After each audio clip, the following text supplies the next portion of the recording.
Welcome to InfoComm 2026. I'm Jay Taylor. I'm the Vice President of Technical Marketing here at ScreenBeam. Today we are showing you our new BrowserCast connectivity technology. So at ScreenBeam we support 4 different connectivity protocols. We support Mirrorcast, which is your Windows and Android devices. We support AirPlay on your Apple and iOS devices.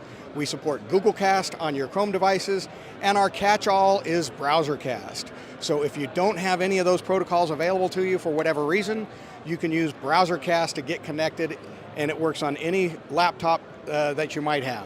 And so all you do is you go to screenbeam.me, and there will be it'll ask for a code. That code is displayed on the Ready to Connect screen. So in my demo here, it is D00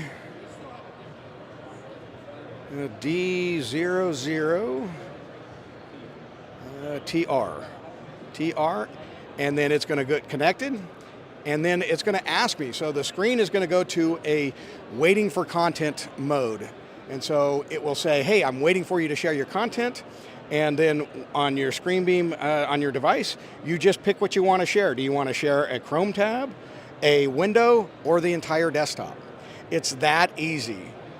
And it works pretty much across any of these laptop devices, so it doesn't matter whether you got a Mac, a Windows device, a Chromebook. As long as you got a browser and internet connection, you're good to go. So if you want to learn more, go to screenbeam.com. That's www.screenbeam.com.